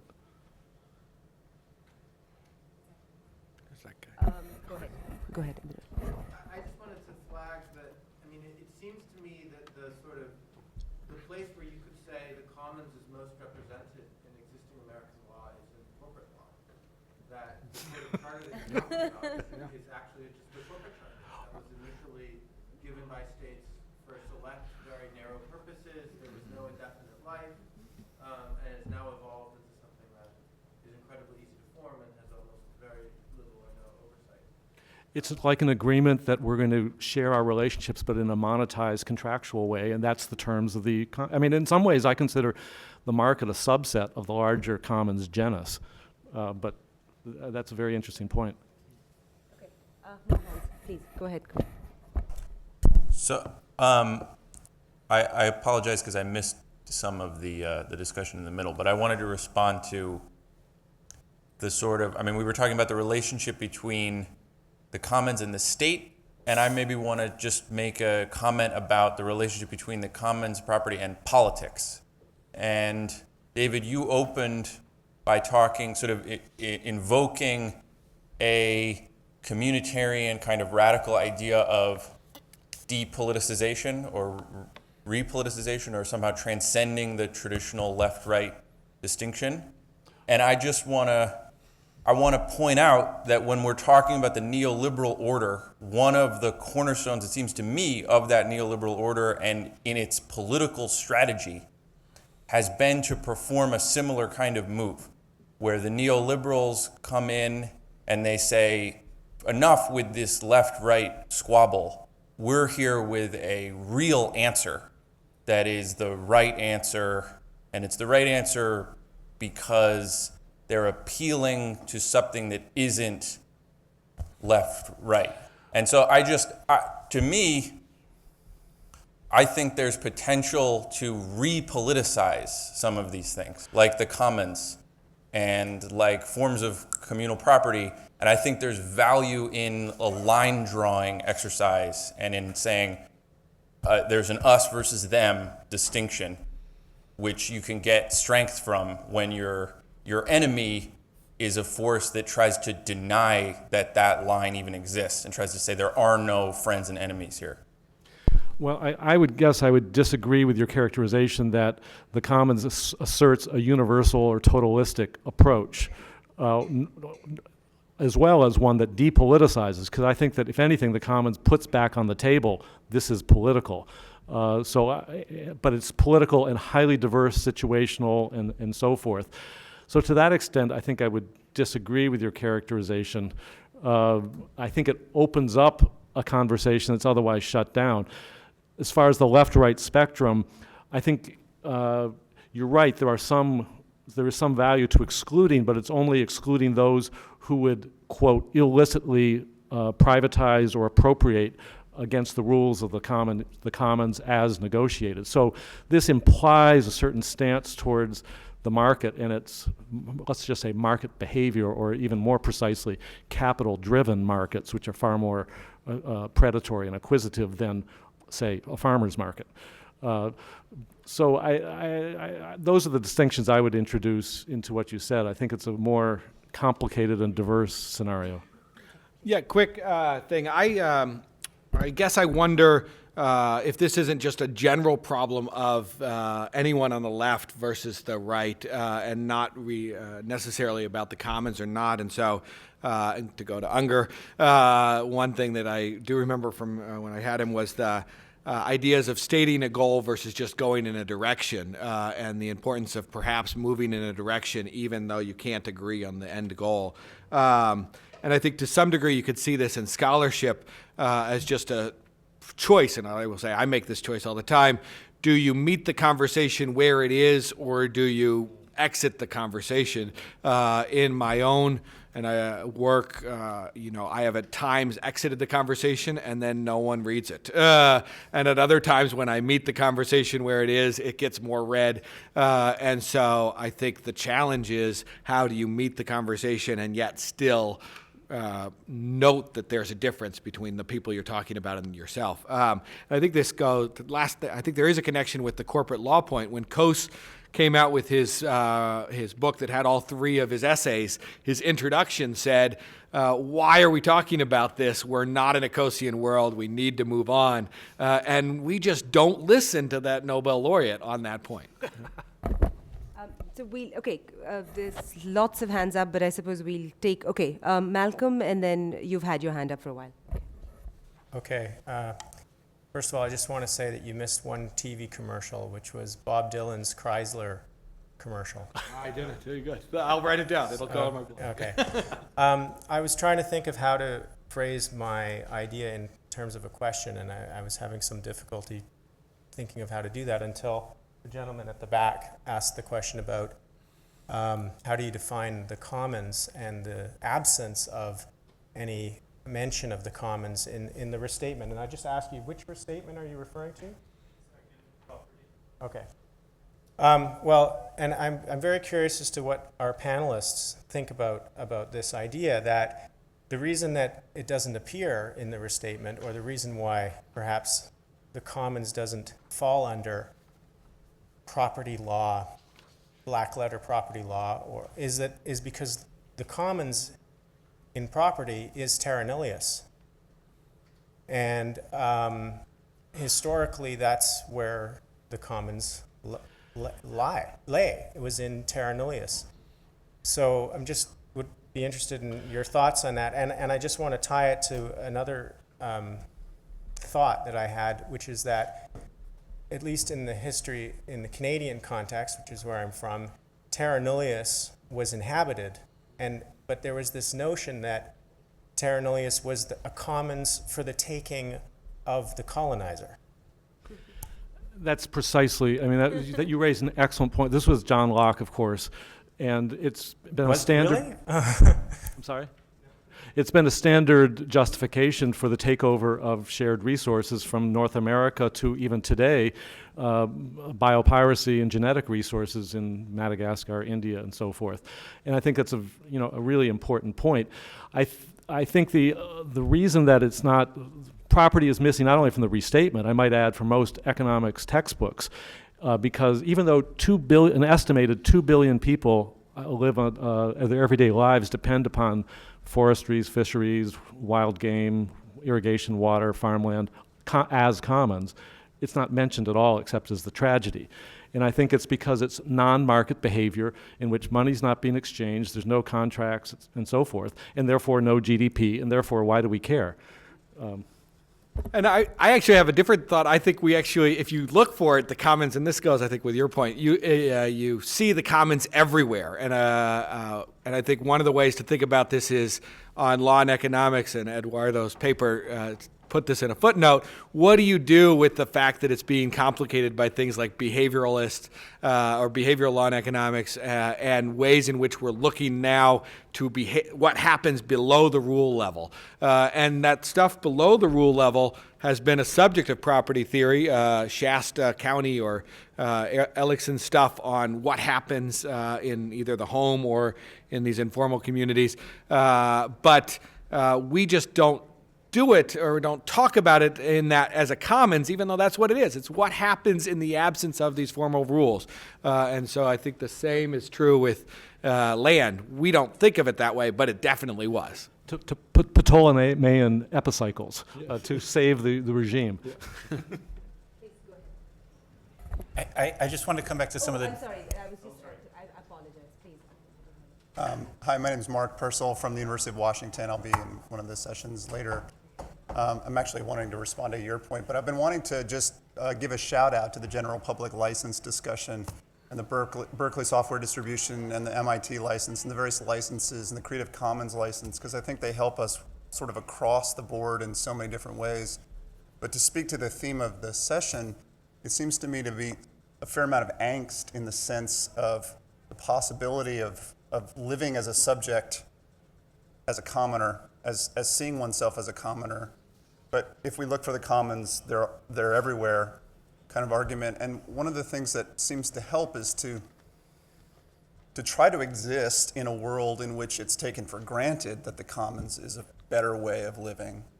And I think that software world in which there are licenses, as you pointed out, there's licenses that are sort of supposed to be legal, but they're not really litigated.